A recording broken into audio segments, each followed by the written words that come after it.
Hello friends, welcome to our YouTube channel.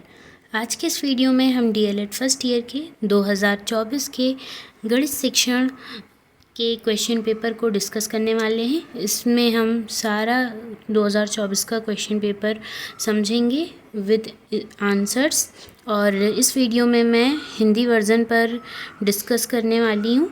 सो ये Hindi medium वाले students के लिए काफ़ी यूज़फुल रहेगा। ये क्वेश्चन पेपर आपका 70 मार्क्स का होता है और 3 आवर्स आपके एग्ज़ामिनेशन के होते हैं। अगर अभी तक आपने हमारे चैनल को सब्सक्राइब नहीं किया है तो सब्सक्राइब करें और इस वीडियो को लाइक करें। सो स्टार्ट करते हैं इसके फर्स्ट ऑब्जेक्टिव को समझने की। इसमें पूछा गया है, निम्नलिखित कथन किसके द्वारा दिया गया है? गणित सभ्यता और संस्कृति का दर्पण है, यह कथन किसने कहा है? तो यह कथन हॉगबैन द्वारा कहा गया है, ये आप ध्यान रखिएगा। नेक्स्ट ऑब्जेक्टिव है, 1 लाख में कुल कितने सैकड़े होते हैं? सैकड़े मतलब कितने हंड्रेड्स होते हैं 1 लाख में, आपको ये बताना है। तो आप इसे सिंपली बता सकते हैं कि 1000 होते हैं। जैसे 1 लाख का मतलब होता है 100,000 होता है, और 100,000 को हमें सैकड़े बताना है तो हम इसे 100 से डिवाइड करेंगे तो हमें 1000 मिल जाएगा। इसका मतलब 1 लाख में कुल 1000 सैकड़े होते हैं, हंड्रेड्स होते हैं। इतना आप समझ गए होंगे। नेक्स्ट है, आयत में सममिति अक्षों की संख्या कितनी होती है? तो एक आयत में सममित अक्षों की संख्या 2 होती है। Answer option number A correct answer है। फोर्थ ऑब्जेक्टिव है, कौन सी सामग्री दृश्य सामग्री का एक उदाहरण है? तो रेडियो, टेप रिकॉर्डर, ग्रामोफोन। ये ग्रामोफोन, रेडियो, टेप रिकॉर्डर, ये तीनों ही श्रव्य सामग्री में आती हैं, इसलिए बुलेटिन बोर्ड इसका करेक्ट आंसर है। बुलेटिन बोर्ड, जिसे नोटिस बोर्ड भी कहते हैं, यह एक दृश्य सामग्री का उदाहरण है। फिफ्थ ऑब्जेक्टिव में देखते हैं, पूछा गया है, मूल्यांकन की प्रमापीकृत विधि कौन सी है? तो मूल्यांकन की प्रमापीकृत विधि निष्पत्ति परीक्षण है। Option number A is the correct answer. Next अब हम इसके खालिस्तान को देखते हैं। खालिस्तान में पूछा गया है, 257 का बीजांक क्या है? 257 का बीजांक क्या है, आपको ये बताना है। आपको पता होना चाहिए बीजांक क्या होता है। बीजांक यानी सीड नंबर। इन तीनों संख्याओं को तब तक जोड़ते रहना है जब तक कि कोई एक नंबर नहीं आ जाता। तो अगर हम इन तीनों संख्याओं को जोड़ते हैं तो यहाँ पर बीजांक 8 निकल कर आता है, तो आंसर आपका यहाँ पर 8 आएगा। नेक्स्ट क्वेश्चन है, पूर्व संक्रियात्मक अवस्था आयु वर्ग के अंतर्गत आती है?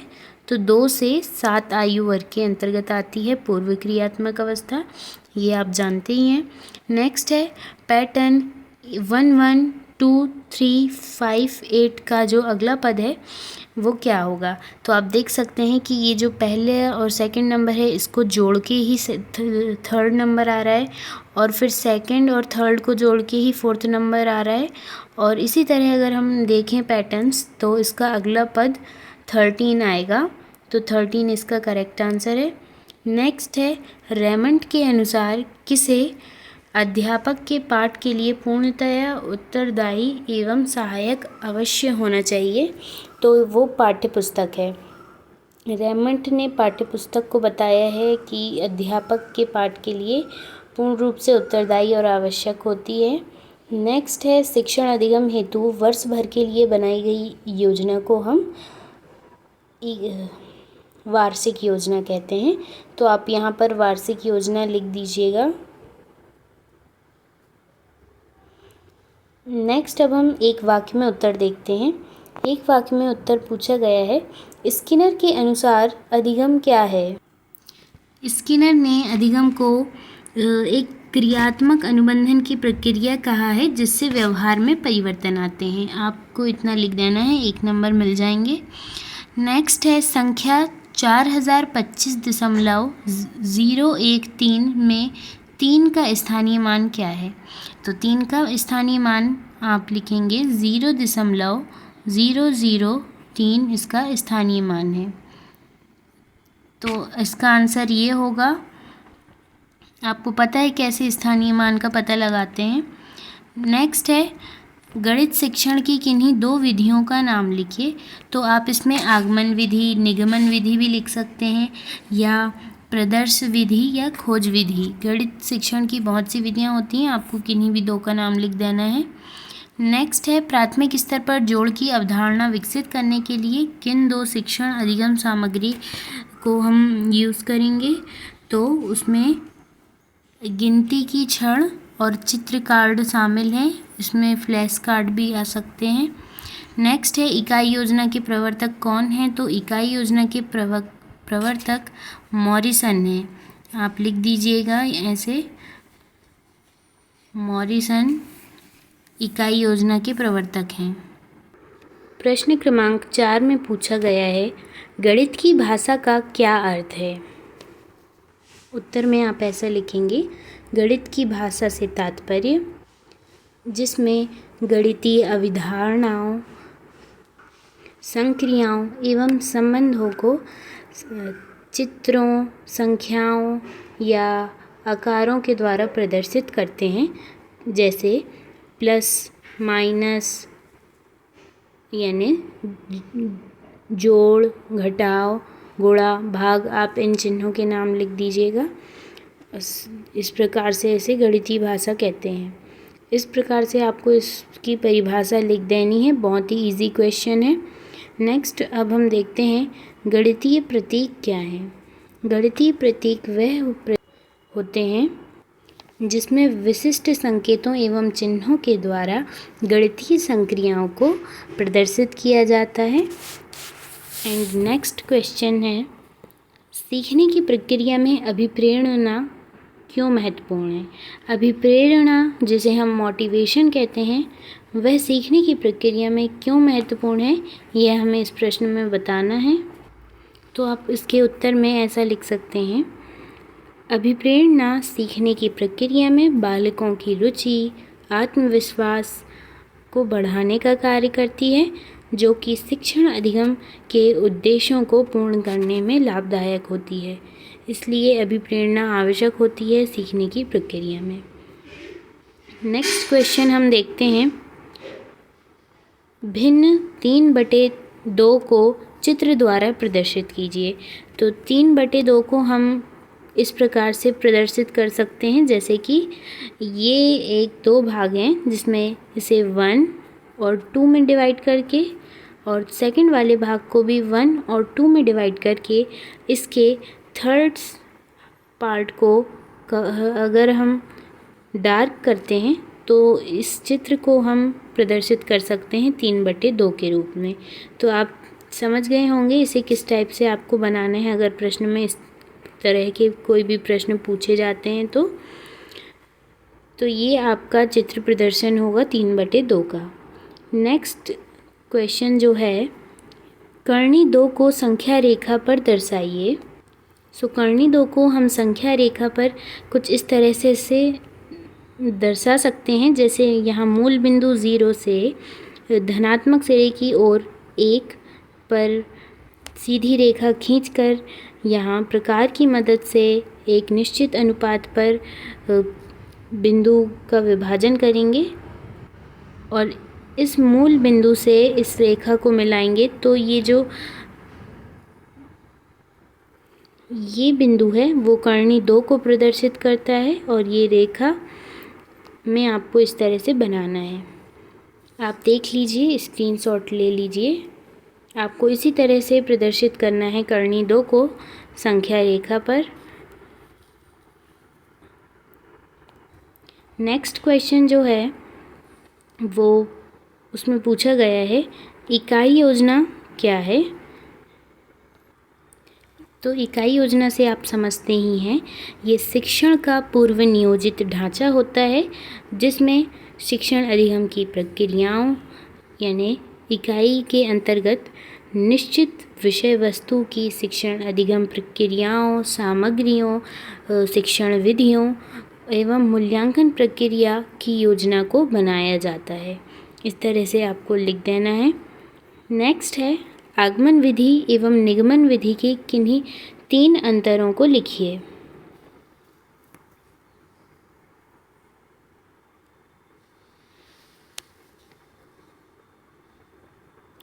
और इसके अथवा में प्रश्न पूछा गया है, गणित शिक्षण के किन्हीं 3 सिद्धांतों का वर्णन कीजिए। यह 3 मार्क्स का प्रश्न है। तो आप आगमन और निगमन के बारे में स्पष्ट रूप से जानते हैं, हमने विभिन्न कक्षाओं में इसका अध्ययन कर चुका है। आगमन विधि में उदाहरणों से नियमों की ओर बढ़ा जाता है, जबकि निगमन विधि में नियम पहले ही प्रस्तुत कर दिए जाते हैं, तत्पश्चात उदाहरणों को देखा जाता है। आगमन विधि में छात्रों की सक्रिय भागीदारी होती है, निगमन विधि में अधिकतर शिक्षक ही भागीदारी करता है। और थर्ड अंतर में आप लिख सकते हैं, यह आगमन विधि खोज विधि आधारित होती है, जबकि निगमन विधि पूर्व निर्धारित तथ्यों पर आधारित होती है या पूर्व ज्ञात तथ्यों पर आधारित होती है। इसका अथवा प्रश्न है, गणित शिक्षण के किन्हीं 3 सिद्धांतों का संक्षिप्त वर्णन कीजिए। तो आप इसमें 3 सिद्धांत लिख सकते हैं। पहला सिद्धांत सक्रिय भागीदारी का सिद्धांत, दूसरा सिद्धांत ज्ञात से अज्ञात की ओर, और तीसरे सिद्धांत में सरल से कठिन की ओर, यानी मूर्त से अमूर्त का सिद्धांत। ये 3 आप सिद्धांत लिख देंगे इसमें और इसका वर्णन करिएगा, तभी आपको 3 अंक मिल सकते हैं। नेक्स्ट क्वेश्चन है प्रश्न क्रमांक 11, अधिगम को प्रभावित करने वाले किन्हीं 6 कारकों को संक्षेप में समझाइए। इन 6 कारकों में आप लिख सकते हैं, व्यक्तिगत कारक, सामाजिक कारक, मनोवैज्ञानिक कारक, पारिवारिक कारक, शैक्षिक कारक और जन्मजात रोग। इस तरह से आप 6 कारकों को संक्षेप में 1 लाइनर में बताइएगा। नेक्स्ट इसका अथवा क्वेश्चन है, अधिगम प्रक्रिया के सोपानों का संक्षिप्त वर्णन कीजिए। अधिगम प्रक्रिया के सोपानों में कुछ महत्वपूर्ण चरण शामिल हैं, जिसमें सर्वप्रथम अभिप्रेरणा है, सेकंड में लक्ष्य निर्धारण है, और फिर अन्वेषण और ध्यान के बाद समझ विकसित करना शामिल है, और समझ विकसित करने के बाद उसका अभ्यास और प्रयोग, फिर प्रतिक्रिया और उसके बाद धारण करना और स्थानांतरण करना शामिल है। आप इन्हें ब्रीफली संक्षिप्त रूप में वर्णन भी कर सकते हैं, इनका जो मुख्य बिंदु मैंने बताया है। नेक्स्ट क्वेश्चन है, गणित के अभ्यास कार्य का क्या महत्व है। गणित में अभ्यास कार्य के कुछ महत्वपूर्ण तत्व या महत्व कुछ इस प्रकार है, जैसे समस्याओं का समाधान करने की कुशलता का विकास करता है, आत्मविश्वास को बढ़ाने का कार्य करता है, और गणित में अभ्यास कार्य त्रुटियों की पहचान करने में भी महत्वपूर्ण भूमिका निभाता है, और गणित में अभ्यास कार्य नियमित अभ्यास को बढ़ावा देता है और परीक्षा की तैयारी करने के भी अवसर प्रदान करता है। इसके अथवा में प्रश्न पूछा गया है, शिक्षण अधिगम में सीखने के संकेतक की क्या भूमिका है। शिक्षण अधिगम में सीखने के संकेतकों की भूमिका बहुत ही महत्वपूर्ण है। जैसे अधिगम संकेतक, सीखने के संकेतक अधिगम की प्रगति का निर्धारण करते हैं, अधिगम की प्रगति को निर्देशित करते हैं, और शिक्षण के उद्देश्यों का निर्धारण करने में मदद करते हैं, और सीखने की कमियों की पहचान में इनकी भूमिका होती है। और अधिगम सीखने के संकेतक, सीखना एवं अधिगम एक ही होता है। अधिगम संकेतक में भी आपका प्रश्न पूछा जा सकता है कि शिक्षण अधिगम में अधिगम के संकेतक की क्या भूमिका है। तो इसी तरह आपको लिखना है कि अधिगम की प्रगति का निर्धारण शिक्षण उद्देश्यों का निर्धारण करने में होती है, सीखने की कमियों की पहचान में होती है, छात्रों की व्यक्तिगत आवश्यकताओं को जानने में इसकी भूमिका होती है और इसके द्वारा शिक्षण विधियों में सुधार भी लाया जा सकता है। तो इन सभी क्षेत्रों में संकेतकों की भूमिका होती है। ये 3 मार्क्स का क्वेश्चन है, तो इस प्रकार से आपको शॉर्ट में 6 पॉइंट्स लिख दें या 3 में उन्हें डिस्क्राइब कर दें। नेक्स्ट क्वेश्चन है, प्राथमिक स्तर पर जोड़ने की संक्रिया में बच्चों द्वारा की जाने वाली किन्हीं 2 त्रुटियों के उदाहरण दीजिए। शिक्षण अधिगम में सीखने के संकेतक में आप समझ सकते हैं अधिगम प्रगति का निर्धारण करना, शिक्षण उद्देश्यों का निर्धारण करना, सीखने में कमियों की पहचान करने में इसकी भूमिका होती है और संकेतक छात्रों के व्यक्तिगत आवश्यकताओं का भी पहचान कराते हैं और शिक्षण विधियों में सुधार लाने में भी इनकी महत्वपूर्ण भूमिका होती है। अगले प्रश्न में प्राथमिक स्तर पर जोड़ने की संक्रिया में बच्चों द्वारा की जाने वाली किन्हीं 2 त्रुटियों के उदाहरण दीजिए पूछा गया है। तो आप इसमें 2 सामान्य त्रुटियां लिख सकते हैं जो अक्सर देखी जाती है। पहला तो हासिल लेने में त्रुटि और दूसरा अंकों की स्थिति में त्रुटि। तो इस तरह से आप इन 2 त्रुटियों को विस्तृत उदाहरण के साथ समझा दीजिएगा। ये क्वेश्चन आपका 3 मार्क्स का है, उस हिसाब से आपको इसका उत्तर लिखना है। अथवा में प्रश्न पूछा गया है, गणित की पाठचर्या निर्माण में के किन्हीं 3 सिद्धांतों का वर्णन कीजिए। तो उसके 3 सिद्धांतों में आप लिख सकते हैं विषय केंद्रित सिद्धांत, प्रक्रिया केंद्रित सिद्धांत और बाल केंद्रित सिद्धांत। अगर आपको इनसे भी सरल कोई सिद्धांत पता है तो आप वो भी लिख सकते हैं। नेक्स्ट में प्रश्न क्रमांक 14 में पूछा गया है, गणित जीवन में कहाँ कहाँ है समझाइए। तो इसका उत्तर आपको 4 नंबर के हिसाब से लिखना है। ये आप लिख सकते हैं विभिन्न क्षेत्रों के बिंदुओं को क्रमवार वर्णन करते हुए आपको इसका उत्तर देना है। इसके अथवा में प्रश्न पूछा गया है, गणित की प्रकृति की किन्हीं 4 विशेषताओं का संक्षिप्त वर्णन कीजिए। तो आप गणित की प्रकृति की 4 विशेषताएं समझते ही हैं। गणित की प्रकृति में गणित की तर्क संगतता, उसकी निश्चितता, सार्वभौमिकता और संरचनात्मकता शामिल है। आपको इन्हीं 4 विशेषताओं को वर्णन कर देना है। इन पॉइंट्स को याद कर लें, तर्क संगत, निश्चितता, सार्वभौमिकता और संरचनात्मकता। अब बढ़ते हैं 15वें प्रश्न की ओर। इसमें पूछा गया है, संख्या पूर्व अवधारणाएं क्या हैं समझाइए। इस शब्द से परिचित हुए होंगे आप। संख्या पूर्व अवधारणा मतलब संख्याओं के ज्ञान के पूर्व जो अवधारणाएं दी जाती हैं छात्रों को, वो हैं जिसे आपको समझाना है। जैसे बच्चों को संख्याओं का ज्ञान कराने से पहले उन्हें ज़्यादा चीज़ें, कम वस्तु, ज़्यादा वस्तु और बड़ा छोटा, इस तरह की अवधारणाओं का ज्ञान कराया जाता है। आपको अपने इन्हीं ज्ञान के आधार पर इसका उत्तर लिख देना है। इसके अथवा में प्रश्न पूछा गया है, भिन्नों का बढ़ता घटता क्रम समझाने हेतु एक गतिविधि का वर्णन शिक्षण अधिगम सामग्री के उपयोग के साथ कीजिए।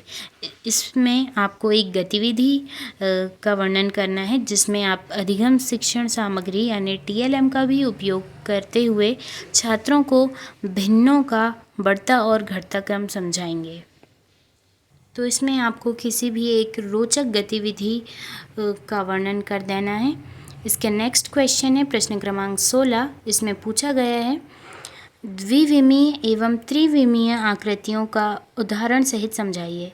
ये आप बेहतर तरीके से समझा सकते हैं। द्विविमीय जिसमें केवल 2 विमाएँ होती हैं, त्रिविमीय यानी 3 विमाएँ होती हैं। और 2D में उदाहरण आप लिख सकते हैं जैसे एक कागज़ में बनी हुई चित्र या एक कागज़, और त्रिविमीय आकृति में बॉक्स, क्यूब, ये भी लिख सकते हैं आप। चिन्हों को भी आप इसमें उदाहरण के रूप में ले सकते हैं कि वृत्त, वर्ग और आयत जैसे चित्र द्विविमीय होते हैं, जबकि घन और घनाभ त्रिविमीय आकृतियाँ होती हैं। और इसमें और भी आ जाते हैं शंकु, बेलन, ये भी त्रिविमीय आकृतियों के उदाहरण हैं। इस तरह से आपको इनका वर्णन करते हुए समझा देना है। इसका 8वां में प्रश्न पूछा गया है, कोणों के आधार पर त्रिभुज कितने प्रकार के होते हैं? तो कोणों के आधार पर आप बता सकते हैं समकोण, अधिक कोण और न्यून कोण, और इनके उदाहरणों सहित आपको इनका वर्णन कर देना है और चित्र भी आप इसमें शामिल करिएगा। नेक्स्ट प्रश्न है प्रश्न क्रमांक 17। इसमें पूछा गया है समांतर चतुर्भुज एवं समलंब चतुर्भुज को चित्र सहित समझाइए। तो आप देख सकते हैं यहाँ पर समलंब चतुर्भुज वो होते हैं जिनकी भुजाओं का एक युग्म समांतर हो, समलंब चतुर्भुज कहलाता है। और समांतर चतुर्भुज वह चतुर्भुज हैं जिनके आमने सामने की भुजाएं समान एवं समांतर हों, समांतर चतुर्भुज कहलाते हैं। इस प्रकार से आप इनके चित्र और परिभाषाएं समझ सकते हैं और अपने प्रश्न को पूरा कर सकते हैं। इसका 8वां प्रश्न है जिसमें पूछा गया है त्रिकोणीय संख्या और वर्ग संख्या को उदाहरण सहित समझाइए। त्रिकोणीय संख्या वह होती हैं जिसे समबाहु त्रिभुज में व्यवस्थित किया जा सकता है, जैसे 1, 3, 6, 10। और वर्ग संख्या वह होती हैं जिसे एक वर्ग में व्यवस्थित किया जा सकता है, जैसे 1, 4 एटसेट्रा। इस तरह से आपको लिख देना है उत्तर। इस वीडियो में आपको एक जनरल आइडिया और एक एक्यूरेट आंसर मिल रहा होगा। अगर आपको हमारी वीडियो पसंद आती है तो प्लीज़ लाइक करें, और अभी तक सब्सक्राइब नहीं किया है तो सब्सक्राइब ज़रूर कर दें। प्रश्न क्रमांक 18 में पूछा गया है संक्षिप्त टिप्पणी लिखिए ZPD में समीपस्थ विकास का क्षेत्र और स्कैफोल्डिंग में। ZPD एक अवधारणा है जो वाइगोत्स्की के द्वारा दी गई थी। स्कैफोल्डिंग एक लर्निंग से रिलेटेड एक वर्ड है। ZPD की अवधारणा में वाइगोत्स्की ने बताया है कि सीखा हुआ ज्ञान और जो ना सीखा हुआ ज्ञान है उनके बीच में एक अंतर होता है जो सीखने की प्रक्रिया में शामिल होता है अथवा सीखने को विकसित करने का एक चरण होता है या एक मूल बिंदु होता है। ये आपको एक जनरल आइडिया मिल गया होगा। आप इसका ब्रॉड आंसर अच्छे से पढ़ लीजिएगा, क्योंकि ये 4 मार्क्स का क्वेश्चन है तो आपको थोड़ा ज़्यादा लिखना होगा। और स्कैफोल्डिंग वो होती है जिसमें यदि किसी बालक को हमें किसी नवीन अवधारणा को समझाना है तो उसकी नवीन अवधारणा को समझाने से पहले हम कुछ ऐसे उदाहरणों को लेकर चलेंगे जिसे वह पहले से जानता है, और उसके पश्चात हम उन उदाहरणों के सहारे एक नवीन अवधारणा को बालक को समझाएंगे। सो ये एक स्कैफोल्डिंग की अवधारणा है। स्कैफोल्डिंग लर्निंग भी कहते हैं जिसे। आप इसकी और इसकी एक अच्छी सी परिभाषा जैसे मैंने समझाया है आप लिख सकते हैं अगर आपको एक आइडिया डेवलप हो गया है तो। और इसका जो ऑप्शनल क्वेश्चन है उसमें पूछा गया है जीन पियाजे के सिद्धांत की शैक्षिक उपयोगिता पर प्रकाश डालिए। तो हम इसमें लिख सकते हैं कि जीन पियाजे का सिद्धांत बालकों के एक स्तर को पहचानने में मदद करता है कि कौन से स्तर में वह कौन से तरीके से शिक्षा ग्रहण करेगा, और शिक्षकों को यह जानने में मदद करता है कि बच्चे कैसे सीखते हैं, किस तरह से वे तैयार होते हैं सीखने के लिए। इस तरह से आप इसकी विभिन्न उपयोगिताओं को डिस्कस कर सकते हैं, वर्णन कर सकते हैं। अब हम इसके 5 अंक का क्वेश्चन जो हम देखते हैं, ये 18, 19 और 20 क्रमांक के प्रश्न आपके 5 अंक के हैं। बाकी जो थे वो 4 यानी कि आपके 17 से लेकर ऊपर वाले 4 थे, और 3 और 2 मार्क्स के थे। आपके 3 क्वेश्चन 5 मार्क्स के पूछे जाते हैं। प्रश्न क्रमांक 19 में पूछा गया है गणित में मूल्यांकन के महत्व का वर्णन कीजिए। गणित में मूल्यांकन का महत्व अपने आप में ही एक महत्वपूर्ण तत्व है, क्योंकि गणित में मूल्यांकन की अत्यधिक आवश्यकता होती है छात्रों के उपलब्धि को पहचानने के लिए और उनकी जो कमियां हैं उनको जानने के लिए किस जगह में प्रयास किया जाना है शिक्षण सुधार में और अधिगम की प्रक्रिया में। तो यही तैयार करके हमें मूल्यांकन देता है, इसलिए गणित में मूल्यांकन का बहुत महत्वपूर्ण स्थान है। और इसका अथवा प्रश्न पूछा गया है, अधिगम के लिए आकलन के अर्थ को स्पष्ट करते हुए इसकी 4 विशेषताओं को आपको बताना है। अधिगम के लिए आकलन का अर्थ हमने बहुत सी कक्षाओं में डिस्कस कर चुके हैं और इसकी 4 विशेषताएं आप लिख दीजिएगा। ये 5 अंक का प्रश्न है तो आपको थोड़ा ज़्यादा लिखना होगा। सर्वप्रथम आप आकलन के अर्थ को स्पष्ट कर दें और फिर इसकी 4 विशेषताओं को वर्णन कर दें। तो इस आधार पर आपको 5 अंक प्राप्त हो जाएंगे अगर ये प्रश्न आपके परीक्षा में पूछा जाता है तो। नेक्स्ट क्वेश्चन है प्रश्न क्रमांक 20। इसमें पूछा गया है पृष्ठपोषण का क्या अर्थ है, इसके किसी 4 प्रकारों का संक्षिप्त वर्णन कीजिए। तो आपको इसका ज्ञान होना आवश्यक है। इसके अथवा में प्रश्न पूछा गया है रचनात्मक आकलन क्या है, इसकी विशेषताओं का वर्णन कीजिए। रचनात्मक आकलन, जिसे हम अंग्रेजी में फॉर्मेटिव असेसमेंट कहते हैं, पेडागोजी ऑफ इंग्लिश पढ़ते टाइम हमने इस पर काफ़ी अच्छे से डिस्कस किया था। इससे आपका बेसिक तैयार हो जाएगा एंड इसकी विशेषताओं का वर्णन करना है।